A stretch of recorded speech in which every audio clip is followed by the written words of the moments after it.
बोला हिंदी में बात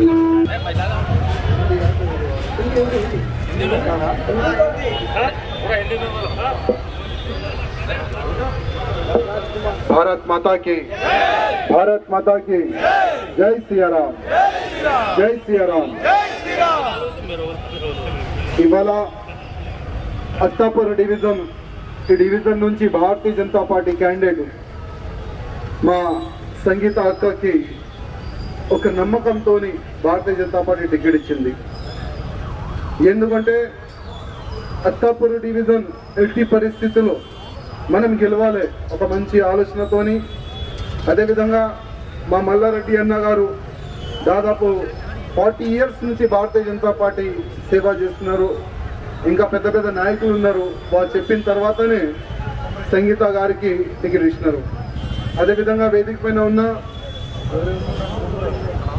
కుమ్రయ్య గారు, రాజు పహల్వాన్ గారు, వినోద్ భయ్య, విజయ్ కుమార్ గారు, డివిజన్ ప్రెసిడెంట్, ఇంకా వినోద్ సింగ్, ఇంకా చాలా మంది వేదిక పైన ఉన్నారు. వాళ్ళందరికీ ధన్యవాదం ఇవాళ మీరు నాకు ఇక్కడ పెంచినందుకు. అదేవిధంగా ఇక్కడ ఒక మంచి ర్యాలీ కావాలని మా గురుప్రీత్ సింగ్ గారు కానీ, మా అందరు సోదరులు కానీ, మా ఫ్రెండ్స్ కానీ అందరు కూడా బాగా మంచిగా కష్టపడ్డారు. వర్షం కూడా పడుతుంది అంటే ఒక మంచి సందేశం.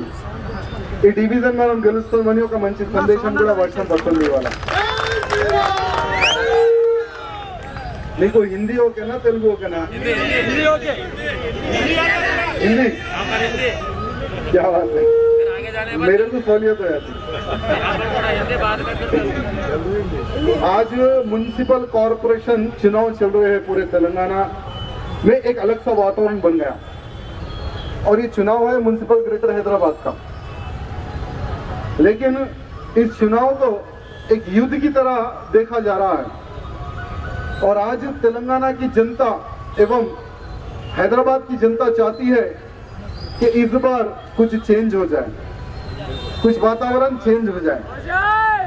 और पिछले 6 सालों से तेलंगाना में टीआरएस की सरकार है. 6 सालों में सिर्फ वादे किए गए लेकिन कोई काम नहीं किया गया. ये तेलंगाना की जनता आज टीआरएस से क्वेश्चन पूछ रही है कि 6 साल में जो तुम्हारा मैनिफेस्टो फर्स्ट था, जो सेकंड था, अभी तक जो तुमने वादे किए थे एक भी वादे पर तुम खरे नहीं उतरे. ये तेलंगाना की जनता आज केसीआर एवं केटीआर टीआरएस की सरकार से पूछ रही है. आज म्युनिसिपल कॉरपोरेशन चुनाव चल रहे हैं.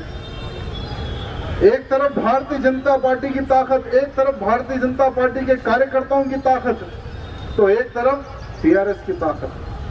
हमारे कार्यकर्ताओं का मनोबल तोड़ने के लिए कार्यकर्ताओं को डराया जा रहा है, धमकाया जा रहा है. कैंडिडेटों को भी डराया जा रहा है, धमकाया जा रहा है कैंडिडेटों को. लेकिन इनको ये पता नहीं कि भारतीय जनता पार्टी का कार्यकर्ता डरता नहीं, डराता है. अरे हम डरने वाला नहीं बेटा, हम तो डराने वाले हैं. डरने वाले तो वो है जो अपने बिलों में बैठकर कुत्ते की तरह भौंकते हैं. अरे हम तो मैदान में उतरकर दुश्मनों को भी चैलेंज करते हैं और विकास की भी हम बात करते हैं. ये है भारतीय जनता पार्टी.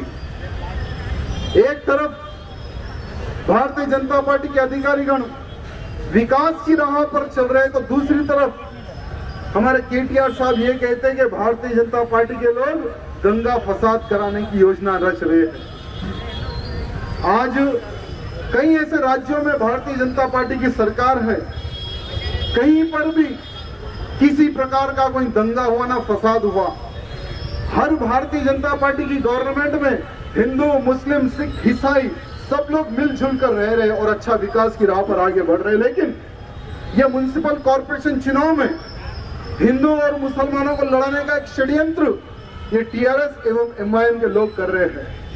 लेकिन मैं अत्तापुर की जनता से एवं म्युनिसिपल ग्रेटर हैदराबाद की जनता से कहना चाहूंगा कि इस बार चेंज लाने की आवश्यकता है. क्योंकि 6 सालों में जो विकास नहीं हुआ, बिल्कुल विकास होना चाहिए था, बिल्कुल जीरो विकास है. अगर आपने एमआईएम को मौका देकर देखा, टीआरएस को मौका देकर देखा, एक बार भारतीय जनता पार्टी को मौका देकर देखिए. किस तरह से सिर्फ अत्तापुर डिवीजन नहीं, म्युनिसिपल ग्रेटर हैदराबाद की रोडों का नक्शा हम चेंज कर देंगे।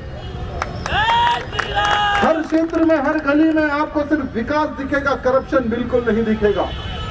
आज करप्शन का अड्डा बन चुका है म्युनिसिपल कॉर्पोरेशन, करप्शन का अड्डा। केसीआर और केटीआर, इनके परिवार ने पूरे हैदराबाद को खोखला कर दिया, करप्शन का अड्डा बना दिया इन्होंने। हजारों करोड़ रुपए आज रिलीज होते हैं। मैं पूछना चाहता हूं केटीआर केसीआर से कि हजारों करोड़ रुपए विकास की राह पर आगे बढ़ने वाले वो हजारों करोड़ रुपए कहां जाते हैं? क्या हसनुद्दीन ओवैसी की जेबक में जाते हैं या अकबरुद्दीन ओवैसी की जेबक में जाते हैं? मैं आज पूछना चाहता हूं। आज एक एमआईएम का एमएलए ये कहता है कि आप मेरी विधानसभा में ना करंट बिल बनो, ना लाइट बिल बनो, ना वाटर बिल बनो, कौन आता है मैं देख लेता हूं। इस प्रकार का, यानी जनता को अलग वे में ले जा रहे। करंट बिल मत बनो, वाटर बिल मत बनो, टैक्स मत बनो, ये क्या भाषा का आप उपयोग कर रहे हो? एमआईएम का एमएलए कहता है। तो मैं आज आप सबको कहना चाहूंगा कि यहाँ पर जितने भी मेरे भाई बंधु खड़े हैं, आप लोग लाइट का बिल बनते हैं, टैक्स भी बनते हैं, वाटर बिल भी बनते हैं। हमारे टैक्स के पैसों से ही एमआईएम को ये केसीआर पाल रहा है, हमारे टैक्स के पैसों से। ये सोचने और समझने की आवश्यकता है। आज सबसे ज्यादा टैक्स बनने वाले कौन हैं? सबसे ज्यादा करंट बिल हो या टैक्स हो या जो भी हो, हम लोग लीगली आगे बढ़ते हैं। क्यों? क्योंकि हम सरकार को अगर 4 पैसे देंगे तो हमारा क्षेत्र विकास होगा, हमारे को रोड गिरेंगे, हमारे को ड्रेनेज गिरेगी। ये हमारी सोच है। लेकिन आज एमआईएम के लोग कहते हैं कि आप लाइट बिल मत बनो, आप टैक्स मत बनो, कौन आता है हम देख लेंगे। यानी गुंडाराज चल रहा है ओल्ड सिटी में। तो ऐसे गुंडों को क्या वोट डालेंगे? मैं आज मेरे मुसलमान भाई बंधुओं से भी प्रार्थना करना चाहूंगा। आज ओल्ड सिटी में क्या बरसात गिरी, कई मकान डूब गए। आज भी कई क्षेत्र में मकान डूबे हुए हैं, कई क्षेत्र पानी में बह गए, घर टूट गए, गाड़ियां बह गई, ऑटो बह गया, बाइक बह गई, साइकिल बह गई, कई लोग मारे गए, परिवार भी बह के लोग मर गए। क्या उन गरीब लोगों की हाल चाल किसी ने पूछने क्या कोई गया क्या? नहीं। आज ये एमआईएम वाले बिहार में चुनाव लड़वाते हैं, महाराष्ट्र में चुनाव लड़वाते हैं, अलग अलग राज्यों में चुनाव लड़ाते हैं। अरे बेटा पहले घर को तो देख ले, बाद में बाहर जाओ। आज ओल्ड सिटी का गरीब मुसलमान विकास चाहता है। आज ओल्ड सिटी का जो परेशान मुसलमान है, उनको 2 वक्त की रोटी आज मुसलमान वहां का चाहता है। तुम ऐसी पार्टी के लोग हैं जो करोड़ों अरबों रुपए कमाते हैं, 100 करोड़ की बिल्डिंग बनाते हैं, घर बनाते हैं, सरकारी लैंड कब्जा करके तुम लोग बेच देते हैं। लेकिन गरीब मुसलमान के बारे में तुम लोगों को सोचने की आवश्यकता यानी समय तुम्हारे पास नहीं है। ये है एमआईएम। मैं आज इस मंच के माध्यम से एमआईएम के जितने भी गुंडे हैं उनको कहना चाहूंगा कि आज का मुसलमान जागरूक हो रहा है। मैं मुसलमानों को कहना चाहूंगा कि कब तक तुम लोग गुलाम बन के रहोगे? कब तक इनको वोट डाल कर जीता के अरबपति करोड़पति बनाओगे और तुम पंचर की दुकान में रहोगे, पंचर बनाते बनाते ही खत्म हो जाओगे। इसलिए मैं मुसलमानों को चाहूंगा कि विकास के बारे में सोचो। सबका साथ सबका विकास, ये सोच रखने वाले मोदी जी से जुड़ो। अरे आज मोदी जी ना होते तो ट्रिपल तलाक पर बिल आता था क्या? आज हलाला के नाम पर कई माँ बहनों की इज्जत लूटी जाती थी। मोदी जी है जो महिलाओं की इज्जत बचाए, कम से कम वो तो सोचो।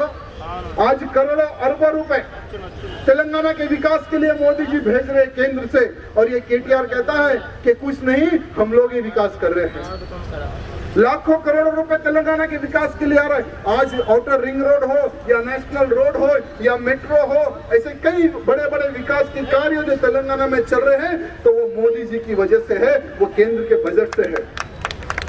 और ये गद्दार ये कहते हैं कि कुछ नहीं आ रहा सेंटर से फंड, जो भी कर रहे हम कर रहे। आपको पता होगा यहाँ पर कई लोगों ने छोटे छोटे फ्लैट खरीदे होंगे। LRS स्कीम लाकर अगर हमारे पिताजी ने कोई पुराना लैंड खरीदा हो तो उसके भी ये लोग पैसे वसूल रहे हैं। अगर इनका मेयर जीता मेरे भाइयों, अगर ये TRS और MIM मिलकर अगर मेयर बनाएंगे तो BRS एक स्कीम है, वो स्कीम भी ये लोग लॉन्च करेंगे। BRS एक ऐसी स्कीम है, अगर 100 गज पे अगर आप घर बनाते हो या घर बना चुके हो तो 5 लाख रुपए आपको बनना पड़ेगा।